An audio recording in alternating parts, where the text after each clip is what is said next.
Hello, my name is Ben Walker and I'm here today with the help of Promise Yourself to talk to you guys about some things that we're just not taught about at school. Now this could be anything from buying a house, renting, bank accounts, taxes, all the stuff that we really do need to know but we're just not taught. But today I'm talking about getting out of debt. Now of course debt is a scary thing. So it's something that lots of people will experience at some point in their life, be that credit card debt, student loans, mortgages. It's something that pops up quite often, but how you're dealing with it can have a massive impact on your future. So there's obviously so many different options for dealing with various different types of debt. I can't go into all of them in a lot of detail, otherwise this video will be 2, 3, 4 hours long. So instead I'm going to try and be as concise as I can be. If you want to learn more, check out the guide that's going along with this. That'll be a lot more detailed than I am at the moment. So hopefully you'll be able to learn even more. Plus it will have all sorts of links going here, there and everywhere to help you guys better understand your situation, I guess. But I'm going to give you a very quick rundown of what I'll be going through and the different subjects or the different schemes and the different options that may be available to those who are struggling. So I'll be starting off with breathing space, and then I'll be going on to mental health crisis treatment. After that will be debt consolidation loans, and then a debt management plan section as well. After that I'll be talking about administration orders, and then individual voluntary agreements, then debt relief orders, then bankruptcy, and finally talking about credit card debt as well. So those are all the different basically sections I'll be going through, and like I said, each one of those will be more detailed if we're talking about the guide that'll be going along with it. So if you want to learn more information about any of them, get to that guide, give it a good old read, and you'll be able to find what you're looking for much easier there. But before we talk about any of that, I'm going to talk about budgeting. Now, if you are finding yourself in debt or you're slowly getting into more and more debt, it could be down to your spending habits. Now, budgeting is a really great way to set yourself a target essentially and see how close you can get to that target. Now, there's an entire section in this guide about budgeting. I suggest you go have a look at that first thing before you even think about looking at the rest of this video or the guide. But if you are able to bring down your spending through budgeting and save a little bit of money that way, that could actually just be your first step towards getting out of debt. It's not an easy step to make. It can be very difficult to budget because essentially what you'd have to do is give up things that you're used to in your everyday life. But if it is possible, that should be your absolute first step. However, I understand in some situations it's just not possible. So if you do feel the need to get some form of extra assistance, keep watching this video and I will hopefully be able to point you in the right direction. Now, if budgeting and changing your spending habits isn't working for you, the first thing you should do is talk to your creditors. What you really need to sort out is with them and say, right, I can't afford to pay back this debt. Is there anything we can do that means that I will be able to? So it may be a change in the loan term, it may be a change in the repayment rate, it could be any wide variety of things. I'm not saying this will always work, but sometimes lenders can be quite flexible and they can usually help you figure out a way to help you repay the debt. Because at the end of the day, what they really want is to get their money back with interest. That is what they're there for. So if there's a way that they can get their money back, they'll choose the easiest way possible. So if you are willing to go talk to them, great, but sometimes you may not be willing or comfortable to go talk to your creditors. Now, there is a government scheme called breathing space. Now, with the scheme, essentially, if you qualify, that is, you'll get 60 days where your creditors won't be able to add any interest to your debt. They won't be able to contact you with regards to your debt. So it can be a really good way for you to sort out your finances and hopefully work towards paying them off. Those 60 days though, you don't really get any more. You get 60 days to sort yourself out, and if it doesn't work, it doesn't work. But it can be a very useful scheme for people who are struggling right now in this moment. So if you think that this could be of a benefit to you, go to the guide and there'll be a link to that website there for you. Now, I also mentioned mental health crisis treatment. Now, this essentially, it works in a vaguely similar way. You'll get protection for however long you're receiving your treatment plus 30 days. Now, obviously, the qualifying treatment changes. So yeah, I would suggest doing your own research for this, because obviously you can't just apply for everything, but have a look at it if you think you might qualify, because again, it could be a real lifesaver for some people. Now, when you are trying to see how much it would take for you to repay your debts, you need to gather all the information first. Figure out actually how much you owe people. If you have multiple creditors, find out how much you owe them all, put it all together. You can then see how much debt you actually owe and when it needs to be paid by. Then you need to figure out if you can actually afford to pay it. Now, if you can't afford to pay it, you can always try different ways to increase your income, but that can be a very, very difficult thing. So like I said before, you want to talk to your creditors to see if you can work out any alternative arrangements there. Also, you need to figure out which are your priority debts, which are the ones that really need to be paid and which are the ones that need to be paid first. For example, if you're trying to choose between £1,000 credit card debt and your mortgage, obviously it's not an easy choice, but the mortgage is paying for your property. So that would probably be the one that you really need to pay. Obviously, I can't say that it is, it completely depends on your circumstances, but you just need to make some cold decisions to decide really which ones you have to pay first. Now, as I've already mentioned, you need to see if you can reduce your costs. Like I said, budgeting can be a really great way to do that. So definitely see if you can reduce your costs at any point. So I'm going to talk about debt consolidation loans now. Now, these can be a really great tool for people under the right circumstances. They won't be right for everyone, so just bear that in mind as I'm talking. But essentially, a debt consolidation loan, all it does is you're taking out one large loan from a debt consolidation provider to pay all of your existing loans, and that way you're changing all these small loans with varying interest rates into one big loan with one interest rate, which generally speaking would be lower than the rest of the interest rates. Again, I can't say that it definitely would be, but one good thing about debt consolidation loans is they can be quite flexible with loan term and repayments. So if you say, this is how much I can afford to repay over this amount of time, you can normally come to some sort of agreement. So it can be a really good flexible tool for people who are struggling with their current debts and worried about the interest piling up. Now, of course, there are things to watch out for. This is not going to be the perfect solution, even though many debt consolidation providers do market their products as the perfect solution for those in debt. Obviously, you'll be taking out over a longer term, and that's how the repayments will be lower. So you'll just be paying the debt for longer. So in reality, the debts will probably cost you the same amounts as if you were to pay them normally, but just paid over a longer term with a slightly lower interest rate. That's how it normally works. Also, many debt consolidation providers will say that they offer manageable monthly payments. Now, they may say it's manageable, but it might not be for you. It's worth bearing in mind that these are not the golden ticket answers to absolutely everything. A manageable monthly payment for one person could be completely different for another. If you can't afford a debt consolidation loan payment, you shouldn't be getting the loan. All you're going to do is end up in a whole heap more debt. So there are other options if this isn't going to be the right option for you. There are other options out there, so I do suggest keep watching and read the guide. And the next thing I'm going to talk about is a debt management plan. Now, you can either set one of these up yourself or have a debt management plan provider set it up for you. But essentially, all it would be going to the creditor and saying, right, this is how I want to deal with my debt. This is what I can afford to pay. How can we make this work? If you're not comfortable doing that, you can always go to a provider. Obviously, it will cost you a little bit more to do that, but it can be a really effective way of dealing with your debts.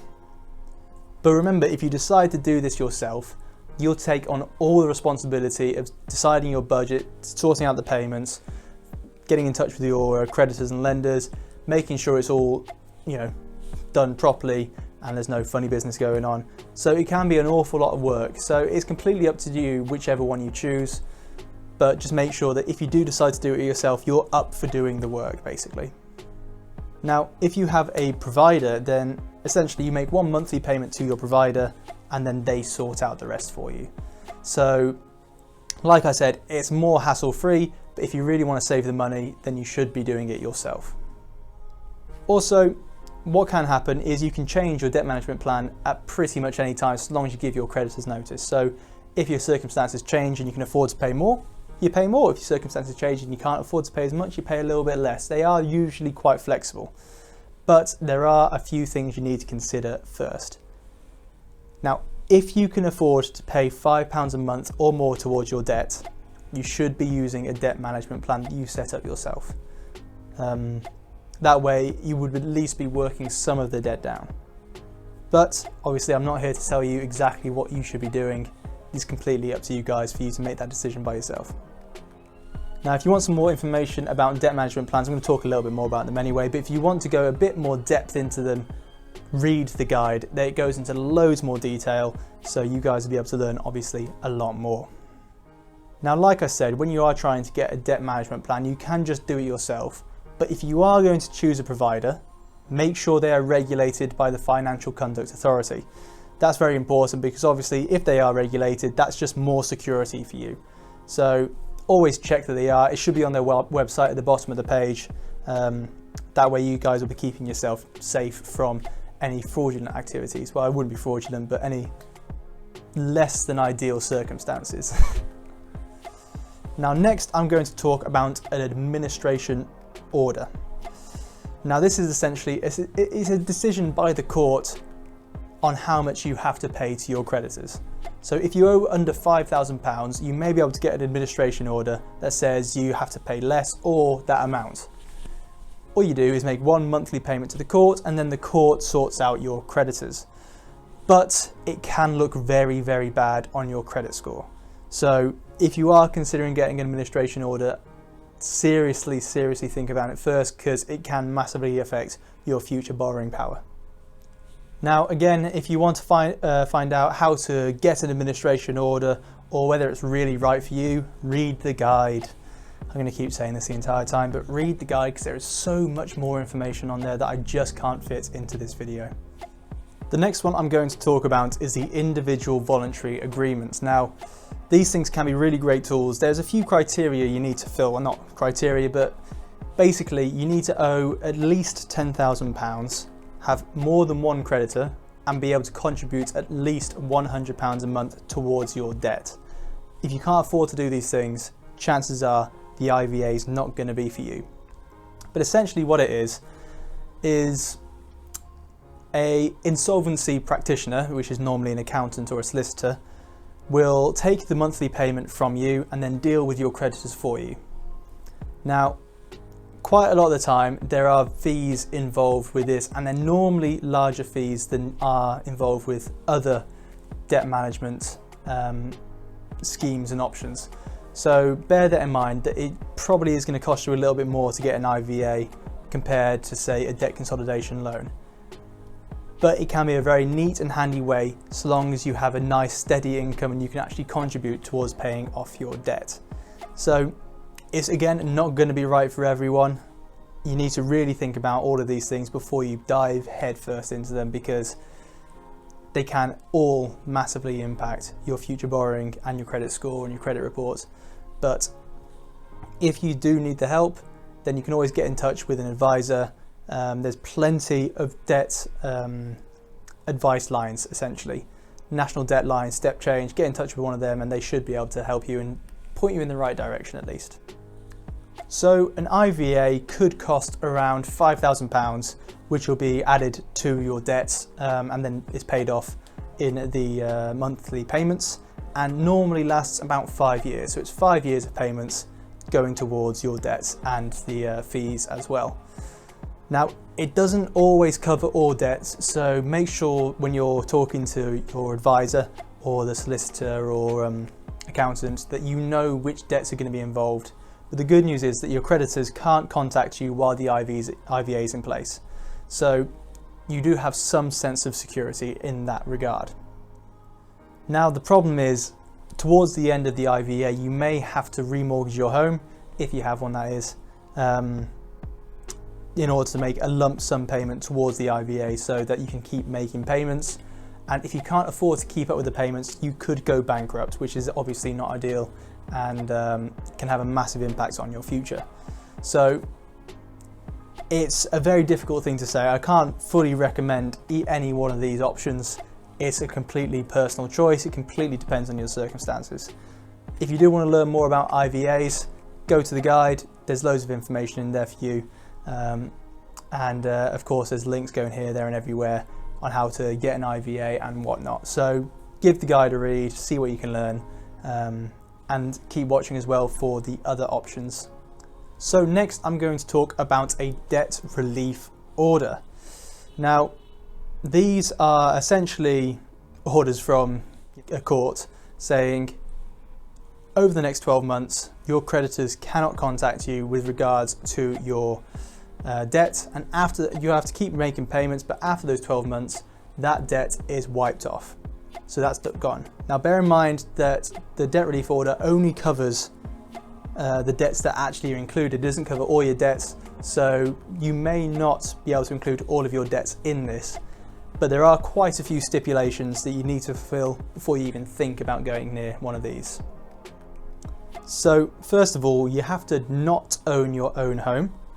You have to earn under £75 a month after living expenses, so you're paying for your rent or your food or whatnot. After all that, you have to have under £75 a month. You have to owe £30,000 or less and have £2,000 or less in assets and savings. Now, if you have a car that's worth under £2,000, you don't have to declare that as an asset. If it's worth more than £2,000, then you do have to declare it.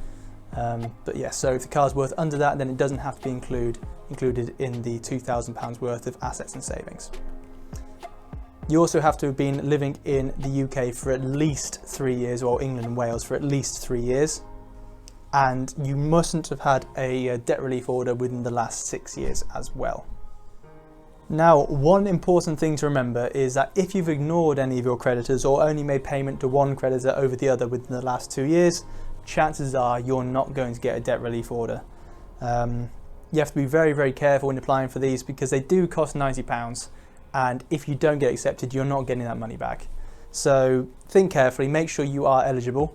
Again, there's loads more information on the guide, so go have a read of that if you do need to. And there's a few links there as well to help you guys out as well. So have a read of the guide, see what that says. Maybe you might be eligible, maybe it could really help you. So now I'm going to talk about bankruptcy. Believe it or not, it costs £680 to go bankrupt, but essentially your debts have to be worth more than your assets and savings. That's the bottom line of it. You have to owe more than you have. There are of course a few more stipulations to it than that, yet not anyone can go bankrupt.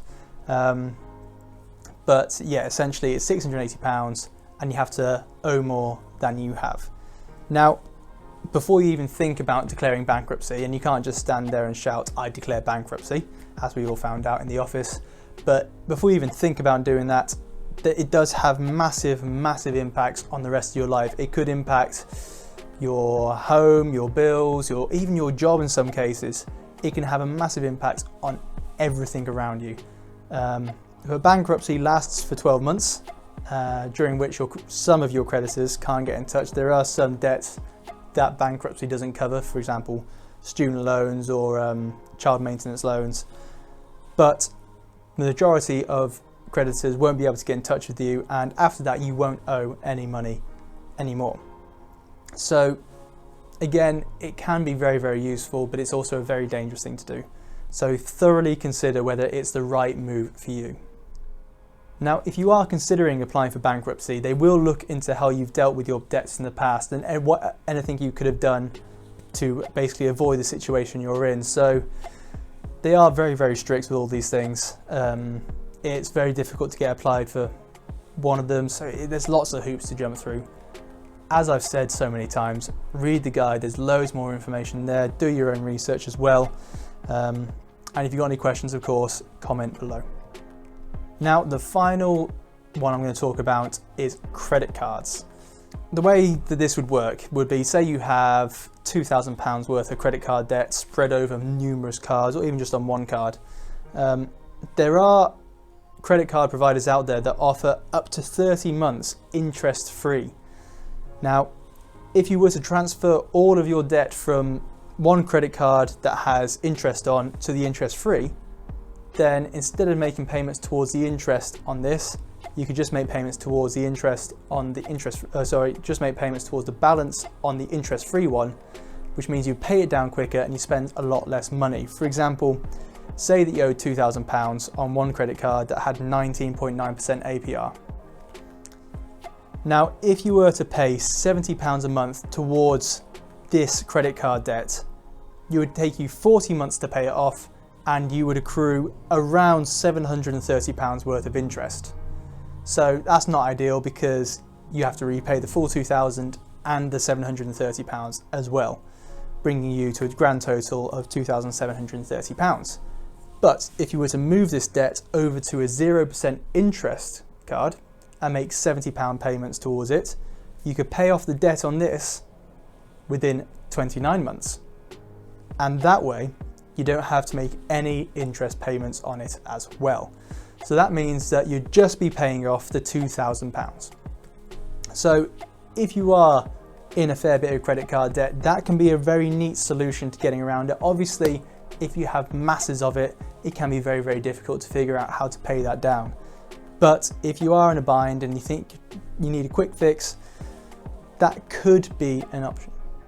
So if you are in trouble with any debts or whatever, please read the guide, please. Now, obviously I haven't been able to cover everything, and it's going to be a fairly long video this. I've tried to keep it as concise. I haven't been able to include all the information I've wanted to. So if you do have any questions about any of the things I mentioned today, please type something in the comments below, get in touch, and I'll do my best to answer.